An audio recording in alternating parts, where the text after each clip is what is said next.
नमस्कार दोस्तों, मैं सुनील अमृत। संघर्ष मैच में आप सभी का स्वागत करता हूं।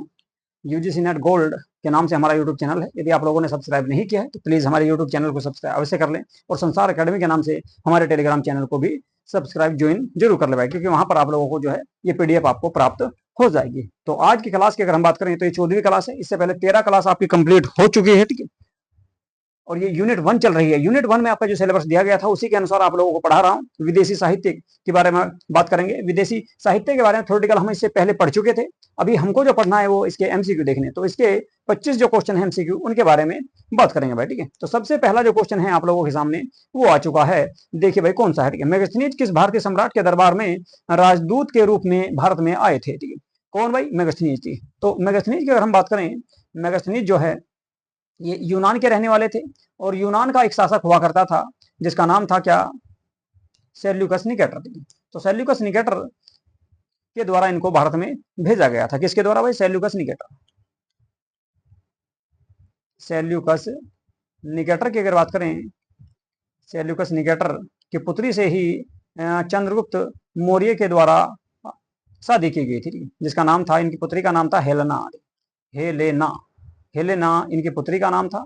इसे विवाह किया था और इन्होंने ही आपका मेगास्थनीज को चंद्रगुप्त मौर्य के दरबार में भेजा था और इनके द्वारा एक पुस्तक लिखी गई थी जिसका नाम था इंडिका।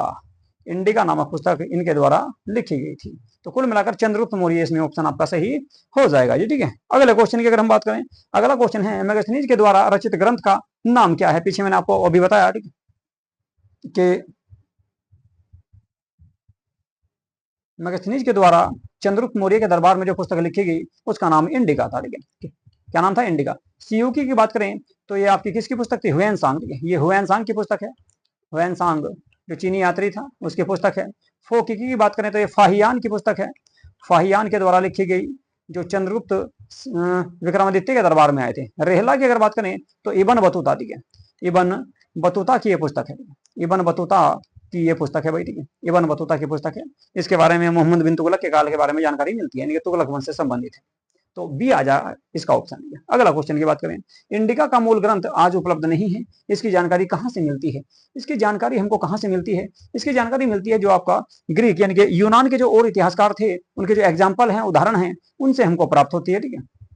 तो बौद्ध ग्रंथों से नहीं मिलेगी, जो है संस्कृत के नाटकों से नहीं मिलेगी और जैन आगमों से भी प्राप्त नहीं होती। तो कहां से प्राप्त होती है? ग्रीक इतिहासकारों के उदाहरण जो हैं उनसे प्राप्त होती है, जिसमें आपका स्ट्रैबी है और आपका स्ट्रैबी जैसे इतिहासकार हैं। तो उनसे इसकी जानकारी हमको प्राप्त होती है, जो यूनान के थे, वे भी चंद्रगुप्त मौर्य के या बिंदुसार के दरबार में निवास करते थे।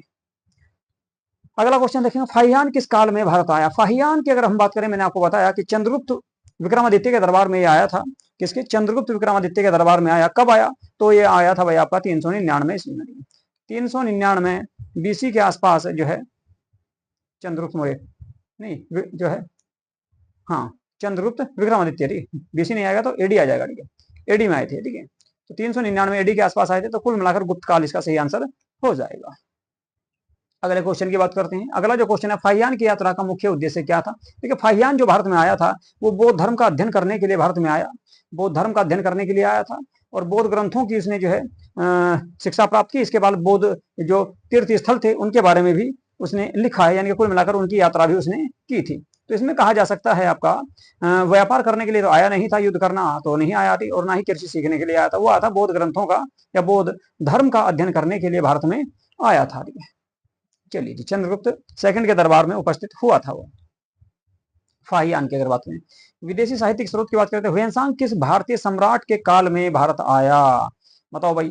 हुएनसांग के बारे में अभी बताया मैंने आपको। हुएनसांग जो था वो किस भारतीय सम्राट के समय भारत में आया था? तो उस समय आपके राजा जो हुआ करते थे वे थे भाई कौन? हर्षवर्धन, ठीक है। तो हर्षवर्धन के काल में आया था।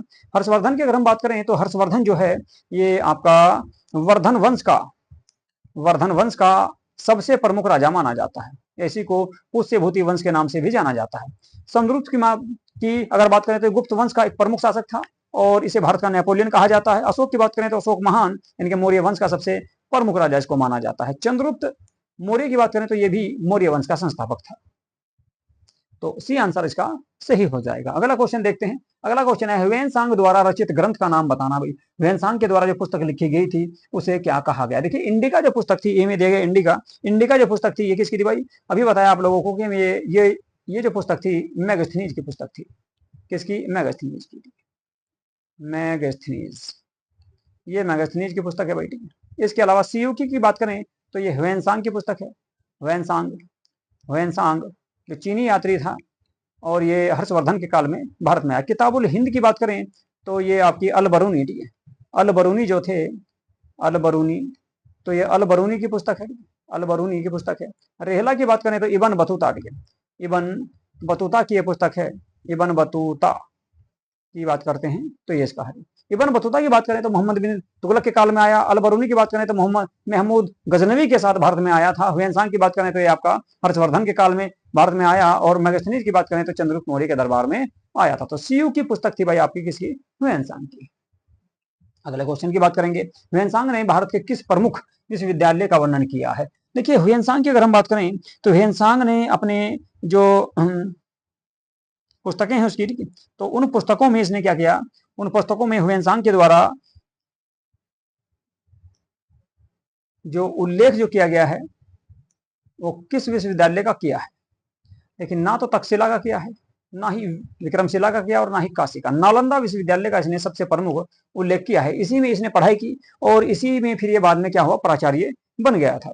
इसके बाद इसने विदेशी सॉरी भारत के जो आपके बौद्ध धर्म से संबंधित जो तीर्थ स्थल थे उनकी यात्राएं की। इसके अलावा अनेक राजाओं के दरबार में भी उत्तर भारत और दक्षिण भारत के क्षेत्र में इसने यात्राएं अपनी की थी। अगला क्वेश्चन है अल बरूनी किस मध्य एशियाई शासक के साथ भारत में आया था? आपको बताया अभी थोड़ी देर पहले कि जिस समय महमूद गजनवी के भारत पर आक्रमण हो रहे थे तो उसी समय ये भी भारत में आया था। महमूद गजनवी के साथ भारत में आया था कौन? आपका अल बरूनी, जिसके द्वारा किताबुल हिंद नामक पुस्तक लिखी गई थी। अगला क्वेश्चन है अल बरूनी द्वारा रचित ग्रंथ का नाम क्या है? अभी बताया मैंने आपको कि रेहला जो है वो आपका इबन बतूता का है। इसके अलावा किताबुल हिंद की बात करें तो ये अल बरूनी की पुस्तक है, तो अल बरूनी की है। सीयूकी की बात करें तो ये आपका किसकी? ह्वेनसांग की है। और इंडिका मेगास्थनीज की पुस्तक है। तो बी आंसर इसका सही हो जाएगा।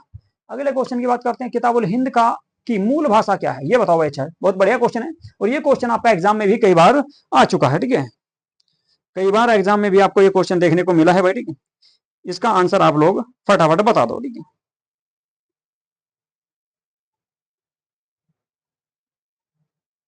किताबुल हिंद जो है ये किस भाषा में लिखी हुई पुस्तक है? क्या अरबी में है, फारसी में है, संस्कृत में है, तुर्की में? देखिए अल बरूनी जो था वो अरब का रहने वाला था, अरब क्षेत्र से भारत में आया था। तो कुल मिलाकर आपका अरबी भाषा में ही इसने इस पुस्तक की रचना की थी। किसकी? किताबुल हिंद की वजह। तो अरबी भाषा में लिखी, अरबी भाषा में लिखी, तो आपका आ जाएगा ए सही हो जाएगा।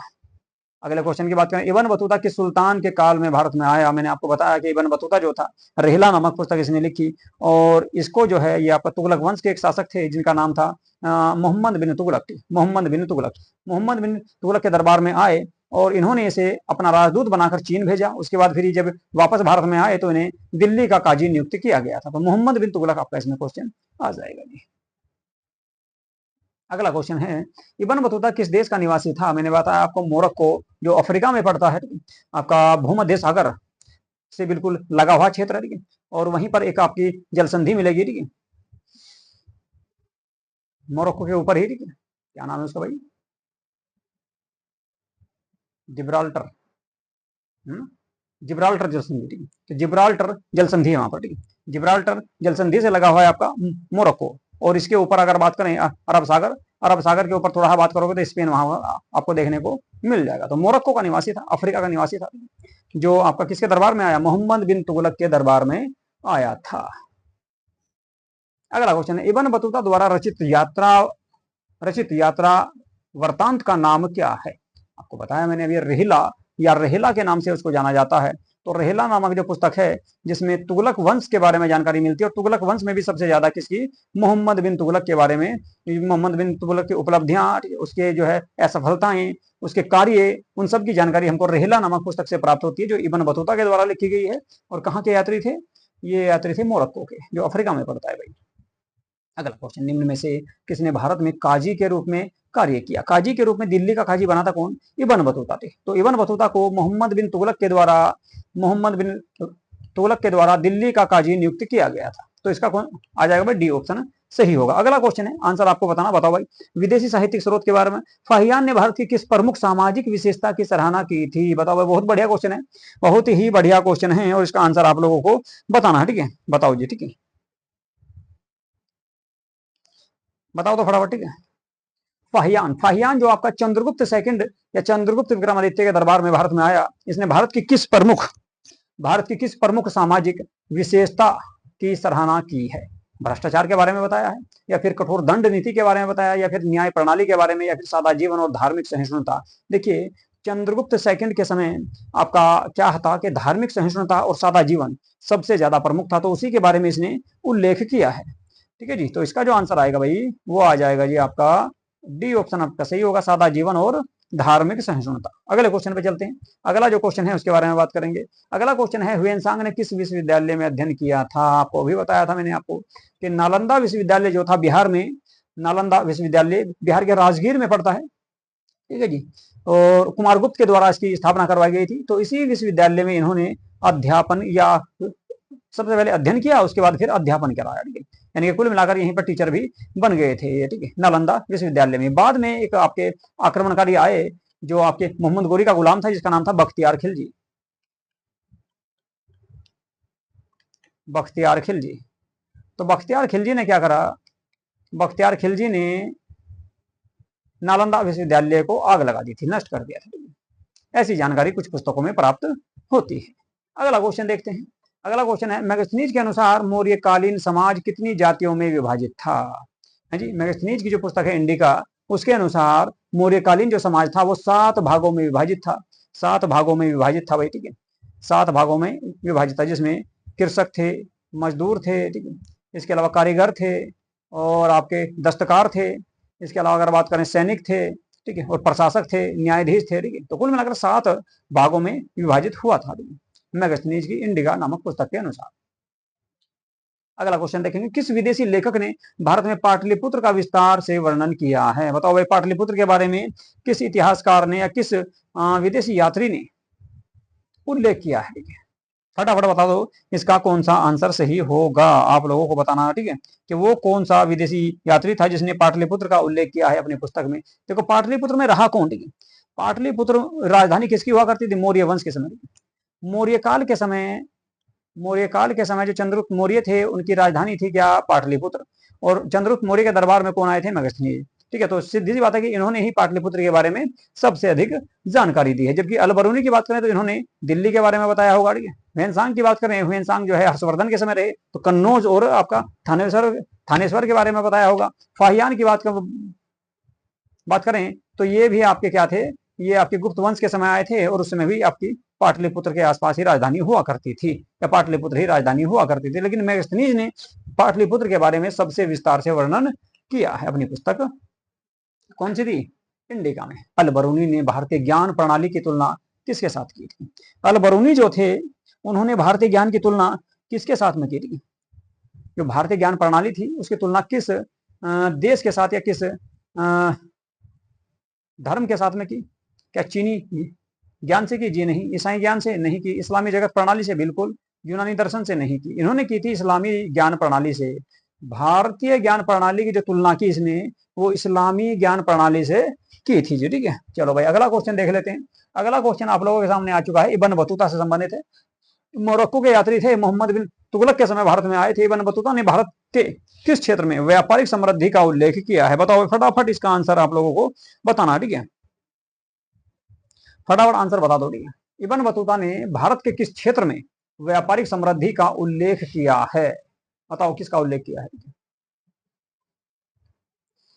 क्या इसने राजस्थान का किया है, मालाबार तट का किया है, या कश्मीर या बिहार? देखो, बिहार जो है ठीक है उसमें, अच्छा, इब्न बतूता के समय बिहार इतना समृद्ध नहीं था, बिहार का इतना विकास नहीं था, ठीक है।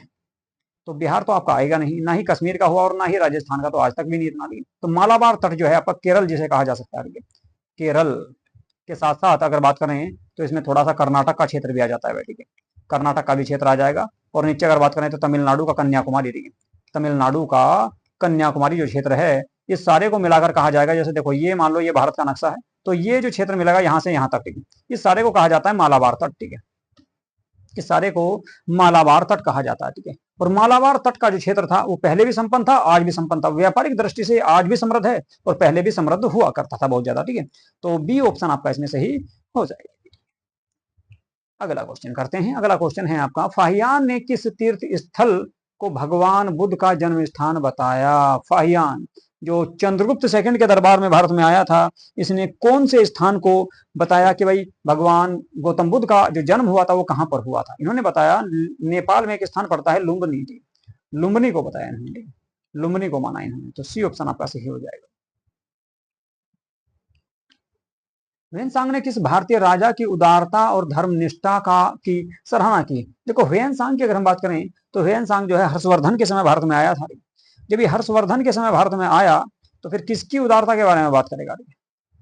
जब ये हर्षवर्धन के समय भारत में आया था तो किसकी उदारता के बारे में बता सकता है? क्या समुद्रगुप्त के बारे में बताएगा? जी नहीं। क्या अशोक के बारे में बताएगा? बिल्कुल भी नहीं। भास्कर वर्मन के बारे में भी नहीं बताया क्योंकि ये उससे पहले थे, ठीक है। तो इनके समय जो थे वे राजा थे, उनका नाम था भाई हर्षवर्धन। तो हर्षवर्धन की उदारता के बारे में, धर्म निष्ठा की सराहना इन्होंने की है। सी ऑप्शन आपका सही हो जाएगा। अगला क्वेश्चन है, फो की ग्रंथ किस चीनी यात्री द्वारा लिखा गया? मैंने बताया सीयूकी जो था वो ह्वेनसांग का था और फो की था आपका किसका भाई? ये था आपका फाहियान का, ठीक है। ये आपका फाहियान का हुआ करता था, ठीक है। चलिए जी, तो आंसर आ जाएगा भाई फाहियान, ठीक है। ये लो जी, फाहियान लगा दिया। इत्सिंग भी चीनी यात्री था, ह्वेनसांग भी चीनी यात्री था, जुआनझांग भी चीनी यात्री था, लेकिन बात करें इसमें तो फाहियान, ठीक है। और ह्वेनसांग सबसे ज्यादा प्रसिद्ध रहे। ह्वेनसांग को विदेशी यात्रियों का राजकुमार भी कहा जाता है। अगला क्वेश्चन है, निम्न में से किसने भारत में बौद्ध मठों के पतन का उल्लेख किया? यानी कि कौन सा वो इतिहासकार है जिसने बौद्ध मठों के पतन यानी कि ह्रास, ठीक है, या समाप्ति का उल्लेख किया है? कौन सा वो आपका ऐसा इतिहासकार है जिसने बौद्ध मठों की के पतन या उनकी समाप्ति के बारे में चर्चा की है? देखो भाई, सबसे बाद में इनमें कौन आया था? मैगस्थनीज तो आपके बहुत पहले आ चुके थे और इन्होंने सबसे ज्यादा मौर्य वंश या मौर्य काल पर ही अपना फोकस रखा। ह्वेनसांग की बात करें तो ये आपका हर्षवर्धन के समय आए। फाहियान ये आपके चंद्रगुप्त विक्रमादित्य के समय आए। इबन बतूता से बौद्ध धर्म का कोई संबंध नहीं है, उस समय तक तो बौद्ध मठों का बिल्कुल भी जो है विनाश हो चुका था मध्यकालीन भारत में। तो ह्वेनसांग के समय बौद्ध धर्मों का जो है, बौद्ध मठों की जो थी, ठीक है, वे अपने पतन की ओर थे, ठीक है, उनका समाप्ति होनी शुरू हो गई थी। तो बी ऑप्शन आपका इसमें सही रहेगा। इन्होंने ही बताया, ठीक है, कि भाई भारत में जो है बौद्ध मठों का पतन शुरू हो गया। अपनी पुस्तक कौन सी? सीयू की नामक पुस्तक जो थी इनकी, उस पुस्तक में इस बात की जानकारी इन्होंने दी है, ठीक है। तो ये थे भाई आज के आपके 25 क्वेश्चन जो आपके विदेशी साहित्य स्रोत से संबंधित थे, ठीक है। तो 25 क्वेश्चन मैंने आप लोगों को करा दिए हैं। इसके बाद जो आपकी क्लास रहेगी वो क्लास नंबर होगी 15। तो 14 क्लासें आपकी कंप्लीट हो चुकी हैं। अगली क्लास होगी मौखिक एवं लिखित परंपराएं, जो है मौखिक यानी मुंह से बोलकर, लिखित जो लिखी हुई कुछ परंपराएं हैं उनके जो है उनसे भी भारतीय इतिहास के बारे में हमको कुछ जानकारियां प्राप्त होती हैं, ठीक है। तो पहली ही यूनिट आपकी चल रही है और साहित्यिक स्रोत हम लोग पढ़ रहे हैं, ठीक है। भारतीय इतिहास के जो स्रोत हैं उनके बारे में जानकारी प्राप्त कर रहे हैं। तो कौन कौन से स्रोत हैं, कहां से हमको भारतीय इतिहास के बारे में जानकारी प्राप्त होती है, ठीक है। उम्मीद है कि आपको ये सीरीज, ये संघर्ष बेंच जो है आपको पसंद आ रहा होगा, ठीक है, और ये क्लासें आपके समझ में भी आ रही होगी, ठीक है। तो चलिए यहीं पे करते हैं आज की क्लास को समाप्त। यदि आपको कोई समस्या है, कोई भी आपके टॉपिक ऐसा है आपके समझ में नहीं आ रहा, तो आप लोग हमसे बता सकते हैं कमेंट बॉक्स में, ठीक है। चलिए नमस्कार।